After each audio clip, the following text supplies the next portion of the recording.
Hello, this is Jay Bowden, Software Manager here at Titan. Doing a short video on editing specifications, recipes, models, options in our cab test and electrical test software.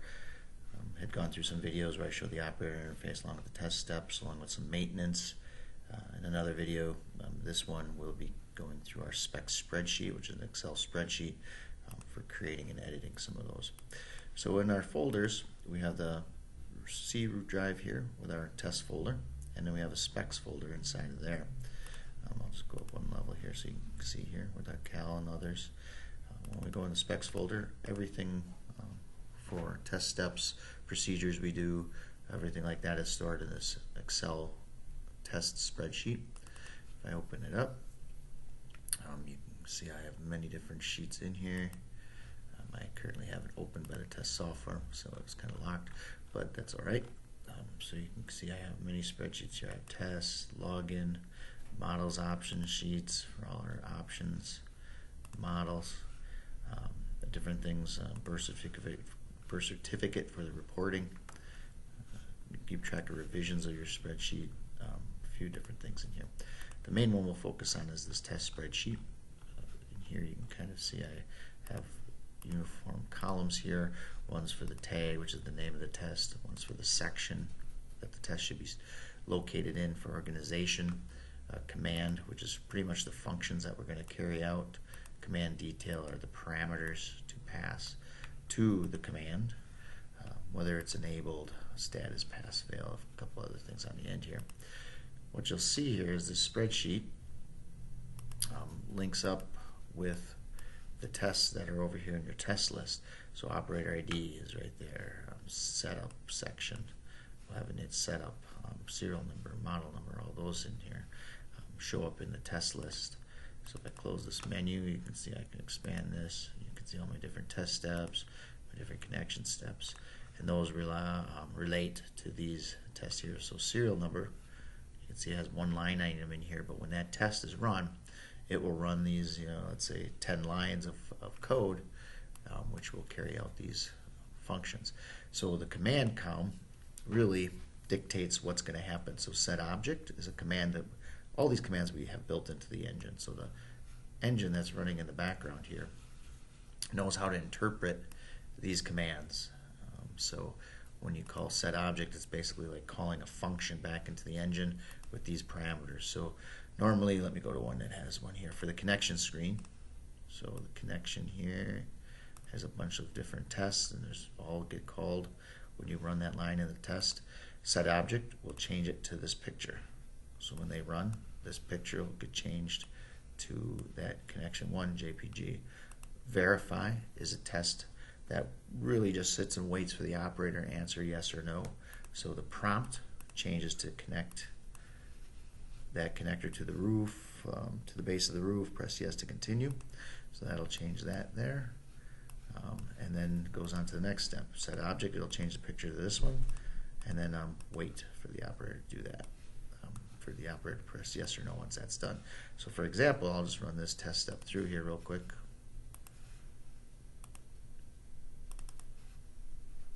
Run single test. So you can see connector, roof connector to the base of the roof. So that was this line here, but then it also changed the picture to be this picture here. So those are some simple connection screens. You can go and change, add, remove, delete. So if you wanted to go in here and add more connections, you could basically copy this. Actually, what I'm going to do first is I'm going to pass this. There it is. It's all done.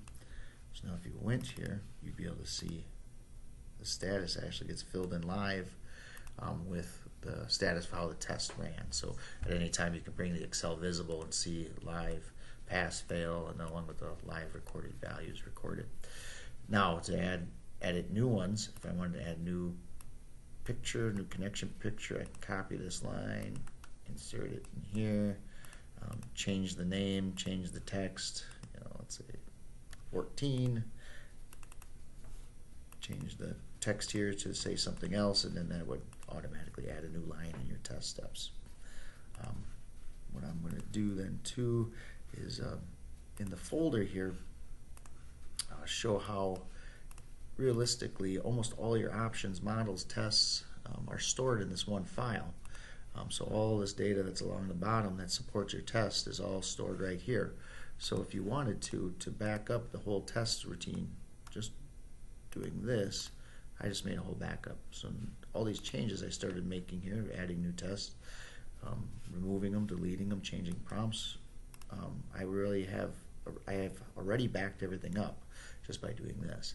Same with if you wanted to send us this file to troubleshoot, help add new models, add new options, those sort of things. You can just email us this file.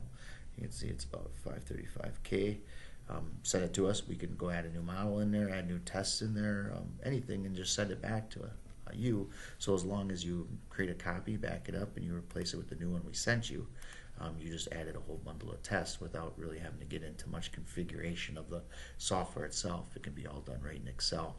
This Excel file can then also be taken right to your desktop in the office, and as long as you have Excel, you can go and edit, change, print them out, look at the tests, view what they're doing right there from your desktop, and then just move them back onto the test stand when done. So going back into this test, I'll show you some other samples of different commands you can call. So here's the sample of the digital output, sample of the digital input we did. So if you look back here, you can see, I'm going to close this menu here, digital input. So here's 3 different tests that were tests of how to use a digital input, and those all match what's right here. So digital input setup, digital input off. And in this case, different commands, and you can see they're all grouped in this section, digital input. So that's that upper level here, so you can kind of group them and organize them properly. The different commands here, so you can see set object, set prompt. Set prompt changes the main prompt in this screen here. But then we also have things called checks, and now that's how you actually go to the hardware level. So earlier I had showed in the service program how we mapped out this push button to actual I/O. Well, here's how you add it to the test. So this check step will actually check it and put it up here into this display box, so you can see the live data and readouts, and then this checks test kind of works in unison with that. So it'll loop here until it sees it successful for either so long of a time or until it passes, until it fails, and then it'll continue on to the next step, which will be digital output off or input off. So here I'm going to run this single test, and so now you can see here, see push button waiting for a 1. I still have 0 in there. Change my picture, change my prompt. So if you looked over here, set the picture, set the prompt to match that.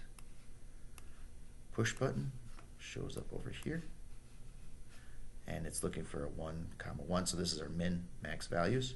So seeing as how they're the same, it's really looking for a 1 exactly, and then wait for so long. In this case, this is telling it to wait forever until they hit the button. You could put limits in here so that they have to pass it within so much time. But now what I'm going to do is I'm going to hit my button so you can see it passed. Now, what's kind of neat too is that this Excel workbook is running in the background. So now you can see that it ran this whole test. Everything passed. You can see here what the actual value was. It was 1 when we hit that button. So that's how that got pushed in there. Samples of analog inputs for the rotary. So here you can see the same type of thing where we have the analog input for the rotary switch clockwise and counterclockwise. And so those are there. That's the kind of samples of how you'd use those. Now we use also Excel formulas in places where you can actually put equations in here. 1 plus 2, you know, and so you can use equations in places, or just turn them off and turn them on by hand by disabling them that way. So now, just to disable a line if you weren't sure how it was going to work and you really wanted it to do something different, insert a new line in here, and I wanted the prompt to say way. Now instead of that one, I could do this one, and now to run this line instead of that line.